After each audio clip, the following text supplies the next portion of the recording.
सिद्धांत चतुर्वेदी और तृप्ति डिमरी की फिल्म धड़क 2 थिएटर्स में रिलीज हो चुकी है। साजिया इकबाल ने इस फिल्म का निर्देशन किया है।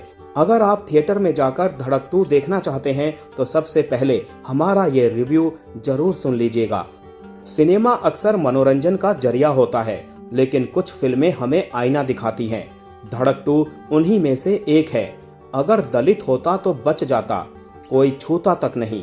इस फिल्म का ये शुरुआती डायलॉग ही सदियों के दर्द को समेट लेता है। ये लाइन सुनते ही सीधे दिल पर चोट लगती है। लेकिन क्या फिल्म इस चोट को बरकरार रख पाती है? क्या ये सच में उस दर्द को महसूस करवा पाती है जिसे सदियों से एक बड़े तबके ने झेला है? शायद नहीं। और इसी शायद में धड़क 2 की पूरी कहानी छिपी है।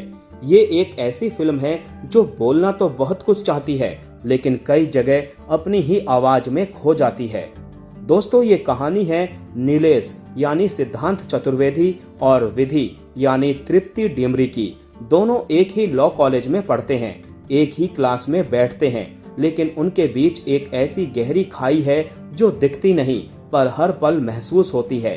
इस खाई के चलते ही नीलेश को अपना उपनाम अहिरवार छिपा कर रखना पड़ता है, क्योंकि ये उसकी निचली जाति की पहचान है।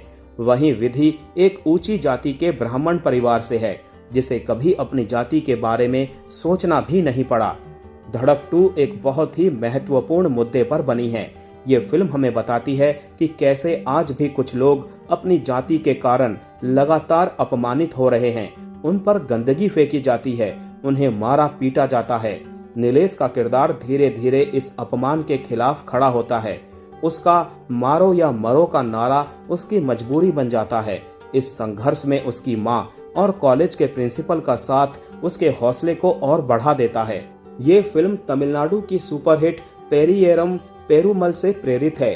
फिल्म में जब नीलेश अपनी दुनिया विधि को दिखाता है, कैसे उसकी माँ को अपनी आवाज उठाने पर पुलिस वाला थप्पड़ जड़ देता है, कैसे पानी का इस्तेमाल करने की वजह से उसके कुत्ते को बेरहमी से मारा जाता है, तब फिल्म कुछ पल के लिए असली और गहरी लगती है। रही बात नीलेश और विधि के प्यार की, तो इन दोनों के बीच प्यार तो पनपता है, लेकिन ये प्यार भी कहीं कहीं पर थोपा हुआ सा लगता है। धड़क 2 की कहानी सिर्फ 2 प्रेमियों की नहीं, बल्कि उस पूरे समाज की है जो आज भी जाति की बेड़ियों में जकड़ा हुआ है।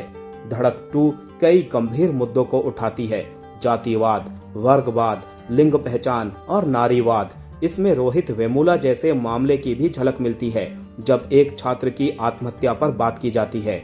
यह फिल्म हमें यह भी सोचने पर मजबूर करती है कि क्या हम भी विधि की तरह ही अपनी आंखों पर पट्टी बांधे बैठे हैं।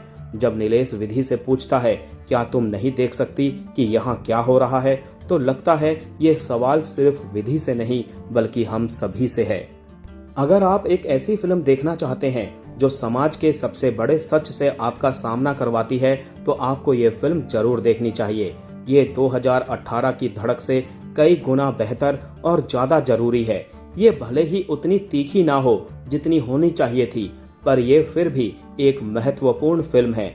ये एक ऐसी दस्तक है जो भले ही दरवाजे को हिला ना पाए, पर उसकी मौजूदगी का एहसास जरूर करवा जाती है।